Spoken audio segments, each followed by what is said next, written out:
Right. So that finally brings us to the last set of the amendment, right? The eighth amendment over there, which is in the chapter of the professional ethics and the liabilities of the auditor. Again, after the auditing standards, that's the second of, after all these standards, the engagement and quality control standards. This is another top favorite area for the study and discussion and the research. And so, right, you get to read so many of the case studies and the practical applicability and the disciplinary directorate of ICAI. And then there is also the Global Ethics Day celebrated, the Audit Day celebrated by ICAI. Right, so wherein they always, the focus, the keystone of the profession is ethics. Right, that they give a lot of importance, absolute 100% importance to be given to the integrity, objectivity, the PCDC, the professional competence, due care, the confidentiality, and the professional behavior. And, it says like how the pickle, once the salts and all the oil and everything gets absorbed well into it after few days in the making, right? Then after that, the flavors of it really come out very well, right? So I assume, that the same pickling of ethics has been done by all of you, that you had your initial round of study regarding the ethics, and now you know the sections of the Chartered Accountants Act, like Section 8, disability, when you're not allowed to be a member of the institute, and then when you Section 24, penalty for falsely claiming to be a member, Section 27, maintenance of branch officers, Section 22, which is regarding the members who are deemed to be in practice, right? Then the KYC norms, the disciplinary procedure, and the like. Okay. And then you also have the main discussion, which is regarding the two schedules to the Chartered Accountants Act, the first schedule and the second schedule. And then you have the part 1, 2, 3, 4, and the part 1, 2, 3. And you are like, a chartered accountant in practice is deemed to be guilty of professional misconduct if he what? And RTP May 25 says that, oh, he has accepted the audit without taking an NOC. You say, oh, guilty of professional misconduct under 811. But then there is an exception in the rules for NOC, that in case of a government audit, you send the request for NOC, you can give a conditional acceptance and start with the more important work immediately. At government audit, that is the exception given in the rules over there. Other audits, you wait, you send the request for NOC, you wait for a reasonable time. What is reasonable time depends upon the facts and circumstances of the case. And then after that, you proceed with the audit. Right? But government audit, what request for NOC, no need to wait for a reasonable time. You can give a conditional acceptance and start with the more important work immediately. Right? So that is why that CA over there is not liable for misconduct, not guilty for professional misconduct. Had he been guilty of professional misconduct, it is first schedule. So first schedule, the matters are referred to the Board of Discipline. What actions could be taken by the Board of Discipline? Reprimand the member, warning, or remove the name of the member up period of 3 months, or impose a fine of up to rupees 1 lakh. And so likewise, when any question of ethics, right? So when you study from the book, you see the clause, you see the question, you see the clause, you see the question. But randomly, if any question of ethics is put in front of you, are you able to, one, identify okay, which schedule, first or second, which part and which clause? And second, are you able to identify whether out or not out, whether guilty or not guilty of the professional misconduct? Okay. Right. So now, anyways, coming to the amendment part. Right, in the amendment part 1, we have the CA logo guidelines, right, where there has been an amendment. Right, so rather than the blue and the blue color CA written and the green color tick over there, instead of the green color tick, now it is the tricolor tick over there, and also below the logo you have the words India written over there. Right, so that's the revision to the CA logo guidelines, and then also there has been some additions to the list of the recent decisions of the Ethical Standard Board of the ICAI. Right, so yeah, that is the what you say agenda for our discussion in the amendments for the chapter for the professional ethics and the liabilities of the auditor. So I don't know how far is it visible, but then I thought I'm recording this particular amendment which talks about the CA logo. Okay, so then I thought that I have this particular CA India, or probably you can see it more better in this one. Yeah. So you should refrain from tilting or rotating. So let me just hold it straight. Yeah, yes, I think it's quite visible now, right? So the CA area, Right, then I also have these particular stickers which you get in the seminars. Okay, so again, not visible. Yeah, and then there is also a pen, which is again having the CA written with the India and the tricolor tick over there. Okay, and so that is where we are talking about the CA logo over there. Right. So again, if we come to the internet, it says this was the previous CA logo, and now they have also changed the shades of the blue and the green over there. And they've also specified the palette, the color palette, that which particular color is required to be used. Right. So that is where you have the CA written over there, and then below it you have the words India written over there. Right. So that is one set of the guidelines. Okay. And another, if you come to the committees and then the non-standing committees, and under that you come to the E, right? So the Ethical Standard Board of the ICAI, and then under the Ethical Standard Board, right, you see the entire list of all the, various what you say, whatever developments have been taking place in the ethics over there. And under this particular list, right, they also have given the recent decisions of the Ethical Standard Board. Right, so if I there are 10 given over there, and then if I say read more, right, then the entire list, around some 50 plus, and the decisions of the Ethical Standard Board, right? So it's recent since a long time, that whatever decision keeps on coming, keeps on getting added in this list. Right, so whatever new decision has been added in this list. So time and again, it would be recommended that you go through this entire list, because they pick up a particular decision from this list and they make a case study in the exam. Right, so that's the second source for the amendment which has come over there. And then we also have the download the logo already seen, and click for the CA India logo. Right, so again, a 13-page document issued by the ICAI. Right, so the old logo plus the Indian flag, and then it's equal to the new logo, right, with India and the tricolor tick over there. Right, so incorporation of the tricolor, right, the incorporation of tricolor into the logo is a powerful symbol of the institute's connection to India. The three colors of the Indian flag represent unity, diversity, and sovereignty, and they reflect the brand's commitment to serving the people of India and contributing to the nation's development. The tricolor has been used in such a fashion that it hints at motion of light and the journey towards progress, showcasing the institute's forward-thinking approach. Okay, and then significance of the blue color. Right, so it says the primary color of the new logo is blue, which has been culled from the ICAI logo. Blue is a color that is associated with divinity, immortality, bravery, and determination. Did you ever know all of this about blue color? Okay. It reflects vastness, being the color of the sky and ocean, and having been an integral part of the Indian cultural, political, and social landscape over the years. Blue is also culturally significant, as it has been a part of the Indian tradition for more than 5,000 years. Okay. Then adaptability on all platforms. The new logo can be adapted for use on all platforms, digital, analog, which is essential for a modern brand. This versatility ensures that the Institute's brand is consistent across all channels, helping to strengthen its identity and credibility. The adaptability of the new logo also makes it more accessible to the Institute's stakeholders, members, students, and the general public.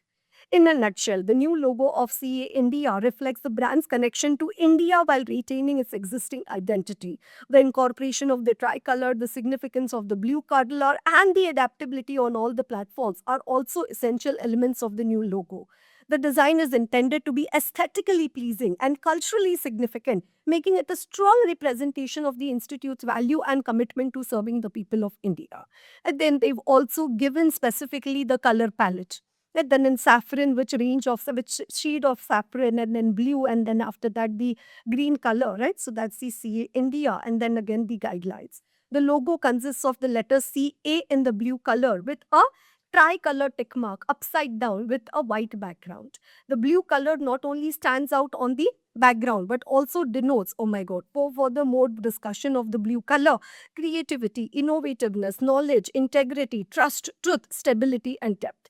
The upside down tick mark, typically used by chartered accountants so that they don't override the number, that is why they tick on top of the number, has been included to symbolize the wisdom and value of the professional. India is added in the logo as it epitomizes the Institute's connection to India First approach and commitment to serve the Indian economy in public interest. No alteration of the font, color, bold, unbold, kuch nahi. Moreover, there should be no change in the spacing and the dimension. Do not change the design and the color, including the white background. Refrain from rotating, tilting the logo clockwise or anti-clockwise. Logo should not be shrunk or distorted, changing the original proportion. Members are encouraged to use the new CA India logo as published on letterheads, visiting cards, website, etc. And a transition time of 1 year has been provided to use the existing stationery, signage replacement, etc. And so do not change the background, do not change the color, do not rotate, do not crop, do not shrink the shear or distort. Okay. And so CA India, and that is how it could be put on your visiting card. Okay, right. So, yeah, do you get the base of our discussion over here? Right. So, the same content of what I showed you in the logo guidelines of the ICAR has been also put over here. Right. So, to promote the brand of CA profession and responding to the long felt need to have a symbol of CA profession in India, ICAI came up with a unique logo which could be used by all members, whether in practice or not, encapsulating the current beliefs, attitudes, and values of the profession. The CA logo seeks to enhance the identity of the members. Guidelines issued in 2023 for the using the new CA India logo for members prescribe that the logo consists of the letter CA in blue color with a tricolor tick mark upside down with a white background. And so letter CA in blue color with a upside down tricolor tick mark on a white background. And the blue color not only stands out on the background, but it denotes the creativity, innovativeness, knowledge, integrity, trust, truth, stability, and depth. The upside down tick mark has been included to symbolize the wisdom and value of the professional. India is also added in the logo as it epitomizes the institute's connection to India first approach and commitment to serve the Indian economy in the public interest. Right, so that's the common CA logo. And then further discussion regarding the guidelines. Right, guidelines issued in 23 for using the new CA India logo for CA members prescribed that the logo consists of the letter and CA in blue color with the tricolor tick mark upside down with the white background. So same content again. Blue color not only stands out but also it denotes the following. Upside down tick mark, wisdom and value of the professional. So same content again. India is also added to the logo to epitomize India first approach. No alteration of the font. There should be no change in the spacing and the dimension. Color palette. Then do not change the design and colors. Refrain from rotating, tilting. Logo should not be shrunk or distorted. And while members are encouraged to use the new logo, a time period of 1 year has been given to replace the existing stationery, signage, etc. Right, so yeah, that is one set of the amendments over there, which is regarding the logo guidelines, right? So can CA firm create their own logos or create their own particular brand name? No, they have to use the common India CA India logo of the ICAI. Okay. Right, now coming to the second one, the recent decisions of the Ethical Standard Board. So these are not all the recent decisions. This is just the additions being made to the decisions of the Ethical Standard Board. Right, so you already had certain in the study material previously. Now these are the ones which have been additionally updated in the new material. Right, so mainly this list talks about what is allowed, what is not allowed, okay, whether it is permitted or whether it is not permitted. Okay, right, so like the first one says, statutory, it is not permissible for a member in practice. Then it says it is not permitted to engage in assignment. Then after that it says it is permissible, permissible, permitted. And then again it says permissible, permissible. Right, then again the next point over there says not permitted. Right, not permitted. So this one again says permissible. Then again it says not permissible. Right, then cannot be appointed as an internal auditor. What does it say? Cannot be appointed. And it is permissible, right? So basically it is regarding what is allowed and what is not allowed. And you have to check. Mainly it comes under 412 and expresses opinion where substantial interest is involved, right? So maker checker has to be different. And again it comes under 1111. Okay, engages in any other business or occupation other than the profession of chartered accountancy unless permitted by the council so to engage. Okay, right, so we have the 12 additions. So obviously these are like, fresh from the oven. And also absolutely a fresh set of content for the ICAI to ask the questions in the exam. Okay. Right. So what does it say? It is not permissible for a member in practice being a statutory auditor to prepare the BRSR study for the audit client. Like, we say under 412, okay, if you are the statutory auditor, can you be the internal auditor? No. internal auditor. Can you be the tax auditor, GST auditor? No. And a statutory auditor, can you be the tax auditor? Yes. So like that, if you are the statutory auditor, can you do the BRSR study for your audit client? No. He may provide advisory services. Can you prepare the report? No. Can you do the advisory services related to the same? Yes. And it is permissible for a member in practice, being a statutory auditor, to be the assurance provider of the BRSR code for the same client. So that means you cannot prepare the report, but can you give them the assurance? Yes. Can you give them the advisory? Yes, you can give them the assurance, you can give them the advisory, but you cannot prepare the BRSR report. Okay, so that's the first one. Next one. Statutory auditor of an entity is not permitted to engage in the assignment of the compilation engagement of that entity as per 4410. Very obvious, no? Maker checker has to be different. If you've assisted the management in the preparation of the financial statements, can you be the auditor? No. So if you are the auditor, can you help the management, assist the management in the preparation of financial statements by applying your accounting, financial reporting expertise? No. And so what does it say? Compilation engagement, statutory auditor? No. Okay. Next one, right? Third decision. It is permissible for a member in practice to engage in the service assessment performance audit of the Centers of Skill Development Council of the Government of India, as these are permissible under the MCOS. It's like, we say a CA in practice has done the portfolio management services. We say, oh, portfolio management services not allowed. And a broking, underwriting, portfolio management not allowed. So out, guilty of professional misconduct. But now, if he does the assessment of the Centers of Skill Development Council of the Government of India, is it allowed? Yes, it is allowed because it is included in the list of the MCOS.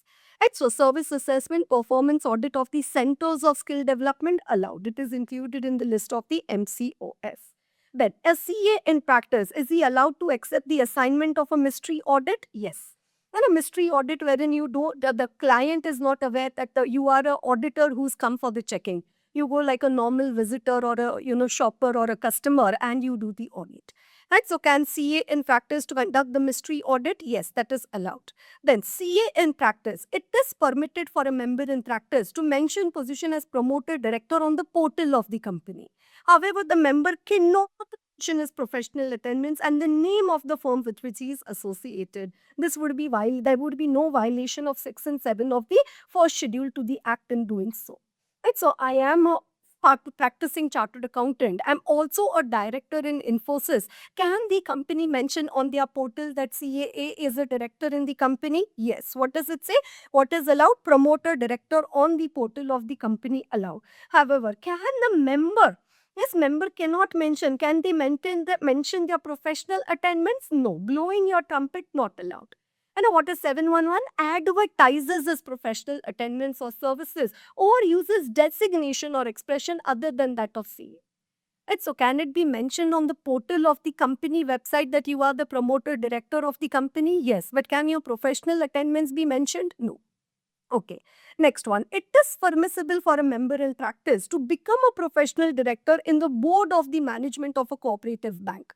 Like, we have the exception to 1111 that provided that nothing contained herein should disentitle a CA from being a director other than managing full-time director unless he or his partners are interested in such a company as an auditor. Right, so can a CA in practice also be a director simplicitor in a company? Yes. On similar lines, can he also be a director on the board of management of a cooperative bank? Yes. He can be on the board of management of a cooperative bank. It is similar to that of being a director in a company. I hope you understand what I'm talking about. Okay. Right. Next one. Can a CA set up his practice in the IFSC Gift City in Gujarat? Yes. CA can set up a practice over there. Then it is permissible for a member to render professional services to IFSC units from offices outside IFSC. So one, can I have an office in the IFSC Gift City? Yes. Now, I don't have an office in the Gift City. I have an office in Hyderabad, but still can I provide services to the Gift City client? Yes, I can still provide services to the Gift City clients. Okay. Right. So it's like, you operate as a foreign entity from the Gift City, you are literally as like a foreigner over there.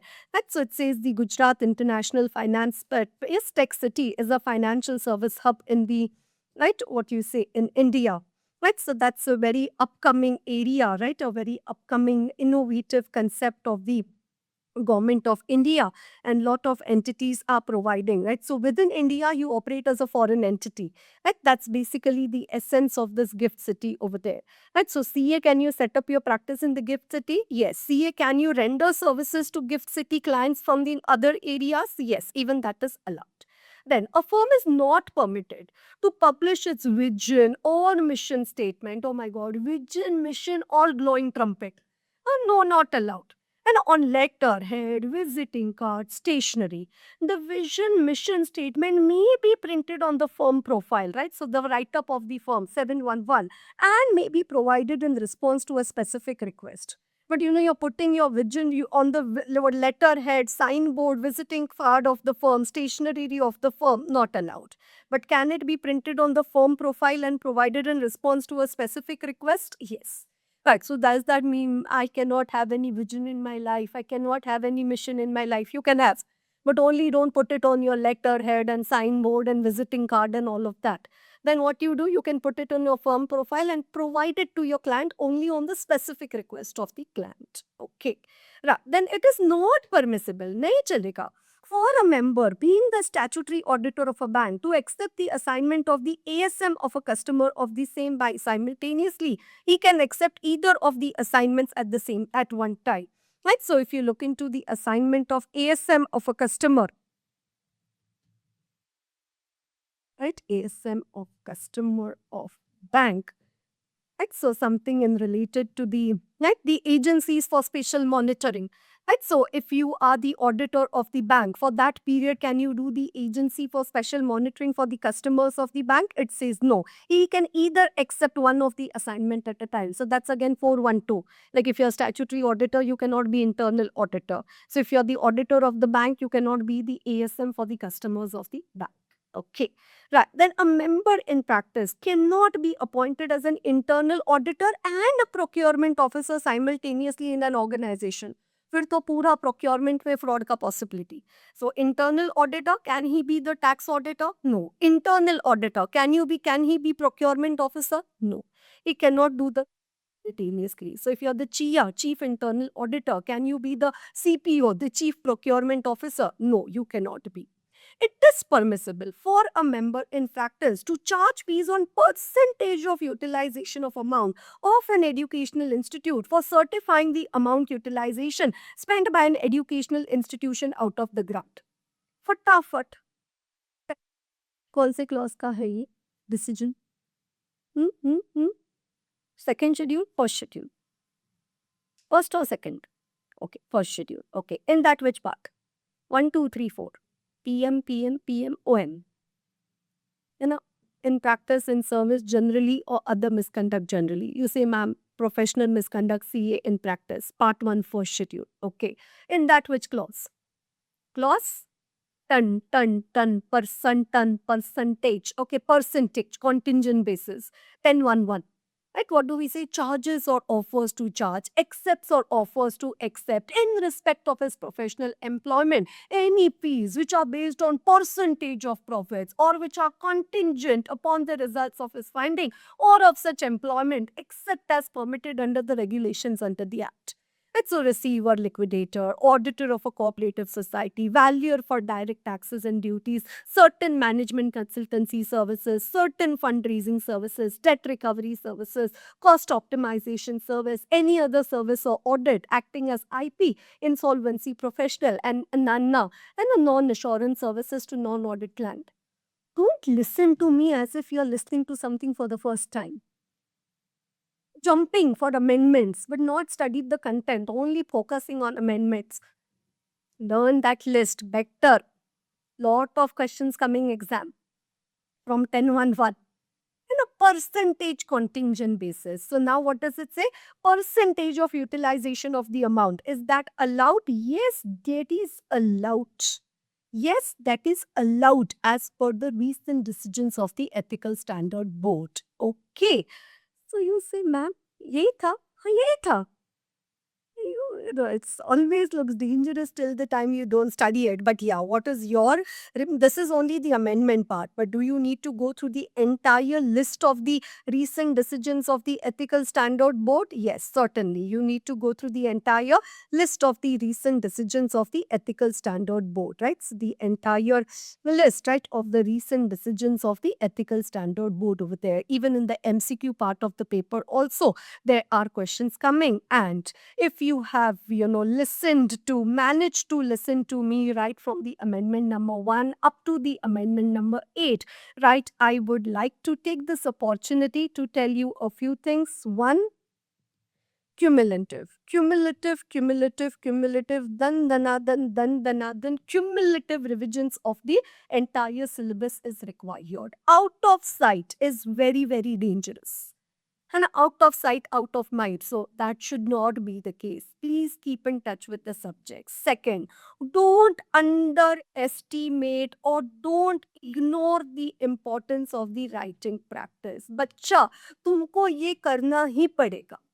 तुमको जितना भी subject अच्छी से समझता हो, तुमने जितना भी लर्न किया है, अगर आप एग्जामिनर को नहीं कन्विंस कर पाए कि आपको क्या आता है, तो ऑल गई भैंस पानी में. Right? So please ensure that mind blowing, amazing presentation, time management content in your paper writing. If you don't have that skill, work towards it. Don't go in the madness of only completing the syllabus if whatever you know you're not able to write. Right? So that's the second one. And the third one over there is that you have to be able to identify the question. What happens, no, over a period of time when you've studied the subject of audit, concept wise, you know everything. The writing wise, you know that how the answers are required to be written. But when you read the question in the exam, it दिमाग में नहीं आ रहा है कि what the question or standard is the question related to, or what exactly I need to articulate in the answer over here. So it's like you know all the questions, you know all the answers, but you don't have to match the following. Okay, which question, what answer? Which question, what answer? So you look into the MTP, RTP suggested of minimum last 5 attempts, and you just check. Okay, agar if any question is coming in front of you, what thought is your mind generating regarding the probable answer? You think that, you note it down, and then you compare it with the actual answer. And then you will be able to identify the risk of material misstatement or the material misstatement over there, which could be due to fraud or error. Okay, right? So please, certainly take care of these three aspects also in your preparation. And yeah, thank you for, being so patient as you listening to the entire set of videos regarding the amendment, right? So wishing you all the very, very, very bestest for your exams, right? So thank you so much.